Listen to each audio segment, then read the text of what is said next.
ഇതാണ് ഇന്ന് രാവിലെ കാട്ടാക്കട മണ്ഡപത്തിൻകടവിൽ കണ്ട ജീവി. ആദ്യം പുലി, പിന്നെ വള്ളിപ്പുലി, കുറുക്കൻ, ഒടുവിൽ പുലി പട്ടിയായി. ഇന്ന് പുലർച്ചെ സ്വകാര്യ വ്യക്തിയുടെ പുരയിടത്തിൽ സ്ഥാപിച്ചിരുന്ന ക്യാമറയിൽ ദൃശ്യങ്ങൾ പതിഞ്ഞതോടെയുള്ള അന്വേഷണത്തിലാണ് ക്യാമറയിൽ പതിഞ്ഞത് ലാബിനത്തിൽപ്പെട്ട നായയാണെന്ന് കണ്ടെത്തിയത്. മണ്ഡപത്തിൻകടവ് സ്വദേശി ശ്രീകുമാറിന്റെ പുരയിടത്തിൽ സ്ഥാപിച്ച ക്യാമറയിൽ പതിഞ്ഞ 4 സെക്കൻഡ് വീഡിയോയാണ് നാട്ടിൽ വലിയ ആശങ്ക പടർത്തിയത്. ദൃശ്യങ്ങളുള്ളത് ലാബിനത്തിൽപ്പെട്ട നായയാണെന്ന് പരുത്തിപ്പള്ളിയിലെ RRT സംഘം അറിയിച്ചു. നടത്തത്തിൽ പുലിയുടെ രൂപസാദൃശ്യമുള്ളതിനാലും ജീവിയെ കണ്ട സ്ഥലം നെയ്യാർ ഡാമിന് അടുത്തു നിൽക്കുന്നതിനാലും ആശങ്കയിലായിരുന്നു നാട്ടുകാർ.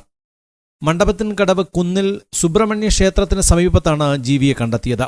പുലിയാണെങ്കിൽ ചെവിയുടെ ഭാഗം താഴ്ന്നാണിരിക്കുകയെന്നാണ് വനംവകുപ്പിന്റെ നിഗമനം. എന്നാൽ ദൃശ്യങ്ങളിലുള്ള ജീവിയുടേത് ഉയർന്നാണ് കാണുന്നത്. ആരെങ്കിലും ഉപേക്ഷിച്ചു പോയ വളർത്തുനായയാവാമെന്നും വനംവകുപ്പ് അറിയിച്ചു. അതേസമയം ഇത്തരത്തിലൊരു നായയെ പ്രദേശത്ത് സമീപവാസികളാരും കണ്ടിട്ടുമില്ല. വള്ളിപ്പുലി അതുമായി ബന്ധപ്പെട്ടൊരു നിഗമനമാണ് നമുക്കുള്ളത്. അവർ പറയുന്നു, അതുകൊണ്ട് അവരെ വിളിച്ചറിയിച്ചു. അവർ പരിശോധിച്ച്, കാൽപ്പാട് വെച്ചാണല്ലോ, പരിശോധിച്ച് സ്ഥിരീകരിക്കാൻ വേണ്ടിയാണ് അവരെ അറിയിച്ചത്.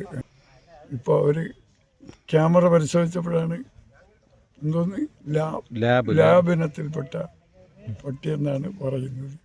തൊട്ടടുത്ത് നെയ്യാർ ഡാമല്ലേ, നെയ്യാർ ഡാം അമ്പൂരി, അപ്പോൾ തമിഴ്നാട്ടിലേക്ക് പോകുന്ന ഇടതുകര കനാൽ, അപ്പോൾ വനാതിർത്തിയായി ബന്ധപ്പെട്ട പ്രദേശമായതുകൊണ്ട് അവിടുന്ന് വരാൻ സാധ്യതയുണ്ട്.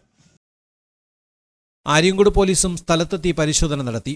സോളാറിൽ പ്രവർത്തിക്കുന്ന ക്യാമറയായതിനാൽ അനക്കമുണ്ടായാൽ സ്ഥലത്തെ 4 സെക്കൻഡ് വീഡിയോ മാത്രമേ ലഭ്യമാവുകയുള്ളൂ.